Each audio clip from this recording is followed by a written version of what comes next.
dugg rek pour mu mën a gaaw ndax mu ngi guddi ci programme bi nga xam ne dañ koy def kon phase bi nga xam ne bii mën nañ ko tudde muy phase bu njëkk bi mooy ñëw Serigne Mountakha fii ci Ndakaaru nga xam ni dimanche la fiy ñëw ci matinée bi wala ci fin de matinée bi dinañu communiquer ak yéen l'itinéraire bi nga xamee ni bii fi lay aw ba bi muy ñëw fii ci Massalikul Jinaan bu fi ñëwee tamit il va faire la première visite ci jàkka ji dugg ci biir xool ni ñu ko liggéeyee nga xam ne moom daan na fi ñëw du yàgg waaye nag bi travaux finition yi accéléré léegi gëj na fi ça doit faire 2 ans mu ñëwee ñu présenté ko liggéey bi mu visité ko ba pare daal di wëlbatiku toog ak ñun ab diir bu fekkee ni taalibe yi mën nañ ko ziyaare ñu ziyaare ko sinon ñu libéré ko mu daal di dem ci fa nga xam ni fa lay dal muy kër Serigne Touba gi nga xam ne bii waajal nañ ko rénové nañ ko defar nañ ko ba ku fa dem xam nga ni mucc na ayib def fa xaalis bu baree bari te lépp dara taxul lu dul événement bi mu daal di fay dem foofu mooy nekk sa résidence officielle nga xam ne dina fa nekk ba ñu ubbi jumaa ji mu nekk fa xam naa ni ba heure demam dem loolu lépp bu fekkee nit ñëw na dinañu wax ak son protocole ak ñi nga xam ne ñoo ko yor dinañ leen wax kañ la fiy nekk ak kañ la fiy jóge bu fekkee ni bii nag ñëw na ba toog ci lay ubbi officiellement li nga xam ne lii mooy programme bi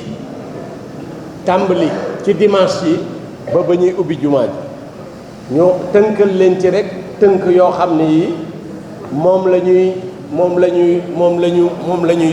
ñuy tàmbali nga xam ni altine bi dafa am des journée yooyu dañu ko dëjee ñi nga xam ne ñii dañoo newoon ci yoon wi nga xam ne njabootu Serigne Touba gépp sax lañu ko jagleel mais ku ne xam na ni ce travail ce projet Serigne Saliou Mbacké yal na yàlla yokk ay ngëneelam ak leeram nga xam ni mooy ci njabootu Serigne Touba gi ki nga xam ne ñu tudde leen doom moom lañ fi mujj a gis moom moo initié woon ce projet là booba pàkk bi nekkul woon fii mi ngi nekk ci terrain bu njëkk bi nekk au croisement de ñaari tali et de la rue de Bopp fa la ñu xayma woon ni dinañ fa def jàkka ji mais booba c'était un terrain boo xam ne bu ndaw la ndax superficie excédé wul woon 4000 mètres carrés te xam ngeen ni rek emprise jumaa ji nii mu toll les aires de prière rek laa wax le bâtiment fait plus d'1 hectare c'est-à-dire plus de 10 000 mètres carrés nga xam ni kon jumaa ji xajul woon ci pàkk boobu ndaxte pàkk ba 4000 mètres carrés ça fait tollul sax ci demi hectare or l'emprise réelle de la mosquée et les salles de prière seen emprise bi ça fait 1 hectare nekk 10 000 mètres carrés bi nga xamee ni bii nag xayma nañ ko ci loolu ba teg fa première pierre bi ci la yàlla dogal ci ay dogalam Serigne Saliou Mbacké daal di fiy jóge ndax booba l'idée c'était de faire une extension du site parce que le président d'alors le président Ablaye Wade bëggoon na sax def extension bi mais dafa amoon ay incommodités yu fa amoon ba nga xam ne moo ñu empêché woon ci gàttal pour ne pas rentrer dans les détails ba nga xam ne bii mënuñu fa woon a implanter jumaa ji c'est en ce moment-là la ma woo instruire ma ni ma na nga wut foo xam ne fii jàkka ji dina ci mën a nekk ci mbaaxu yàlla bi ñuy wut di wut ba ma gis terrain bi ci la ñu ko daal di jël une option bi ñu jëlee option bi booba c'est ci jamonoy xalifa sët bi nga xam ne moo jëkk a toog ci xalifa sëñ Touba yi muy Cheikh Mouhamadou Lamine Bara Falilou boobu moom moo ñëw xool terrain bu njëkk bi xool terrain bi instruire ma ni ma terrain pàkk bi fii la kon pàkk bi fii la ñuy def jumaa ji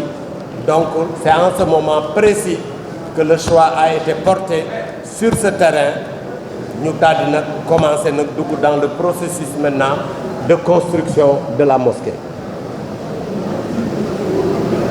bés bu njëkk boobu kon Serigne Saliou moomu lañ ko jagleel moom lañ ko jagleel Serigne Cheikh mi nga xam ni mooy xalifaam moo nekk ci bopp njabootam gi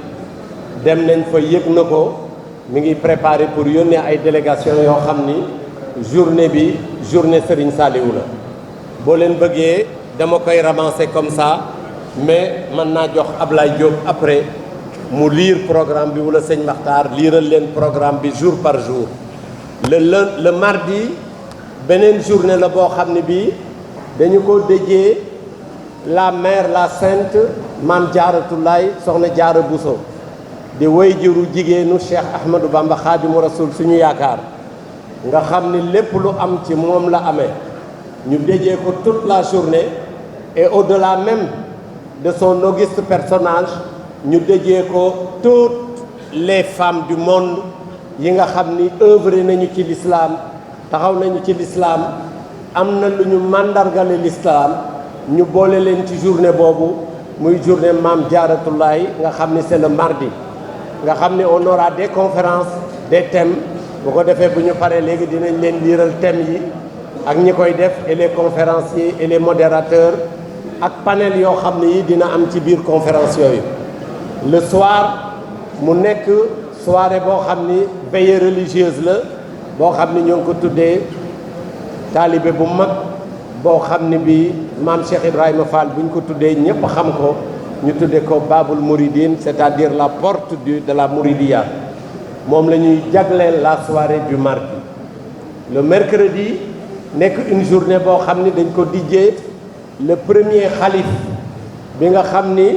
moom moo jëkk a toog doon xalifa Serigne Touba ba pare doon sëtam muy Cheikh Mouhamadou Lamine Bara Falilou bi nga xam ni mi ngi toog ci xilaafa gi en 2007 en décembre 2007 ba au mois de juin 2010 la fi jóge moom la ñu déjee journée boobu mu daal di nekk dans le même tempo nga xam ne nous aurons des conférences nous aurons des débats le matin et l'après-midi nga xam ni ci la ñuy waxtaane lu bari lu jëm ci ay thèmes yu variés yoo xam ne dinañ leen ko liiral am na en anglais am na en français am na tamit en wolof et am na aussi en arabe lépp def nañ ko dans un programme bi tamit dinañ leen ko distribuer après yéen toute la presse pour ngeen mën a suivre tous les jours lii xew ci journée yi ak ban heure lay xew ak fu muy xewee mais fi muy xewee lépp ci esplanade bi fii lañ koy defee ci Massalikul Jinaan le jour d'après mu tombé loolu mooy mercredi bi le lendemain du jeudi mu nekk journée boo xam ni journée bu chargé lay doon ndaxte journée bi ñoo ngi ko jagle sëñ Sidil Makhtar Mbacké nekk le deuxième petit-fils xalif général des Mourides nekk le 7e xalif de Serigne Touba bi nga xam ni l'effectivité des travaux de la mosquée Massalikul Jinaan ci moom la tàmbalee ba daanaka liggéey bi bëgg a noppi ci ay loxoom li ci des Serigne Mouhamadoul Mountakha eggale ko moom la ñu tuddee journée jeudi bi nga xam ni dinañ ci def tamit ay waxtaan ay conférence le matin ba midi 2 heures après-midi bi Serigne bi day ñëw fii ci Massalikul Jinaan parce que dañ ci am un grand rassemblement boo xam ne bii dañ fiy def bayaan bi mooy c'est une déclaration boo xam ne bii Serigne bi moo koy def avec un thème précis boo xam ni c'est un appel bu muy lancer toute la communauté internationale lancer ko particulièrement la communauté islamique et les Sénégalais globalement ak taalibey murid yi nga xam ne bayaan boobu dañ fi nekk à partir de 15 heures ba 18 heures nga xam ne y aura des discours bu sëriñ bi defee bayaanam ba pare dina am yeneen i discours yoo xam ne yi dinañ ko ci teg yoo xam ni Cheikh Mouhamadoul Bachir mi nga xam ne moo yor porte-parole bi dina ko ci def man mii jombul le coordonnateur dinaa ko ci def l'après-midi tamit ñu continuer bu loola jeexee ñu continuer les conférences ci ngoon nga ñu def une grande veillée religieuse en prélude de l'ouverture de la mosquée le lendemain le vendredi parce que vendredi bi sëriñ bi dafa ni buñ ci def benn manifestation le matin ndaxte ajjuma dafa xat et sacré nga xam ni bu ñu xëyee rek li ñuy itteewoo mooy naka la ñuy def ba ubbi jumaa ji bu ko defee ñu préparer la prière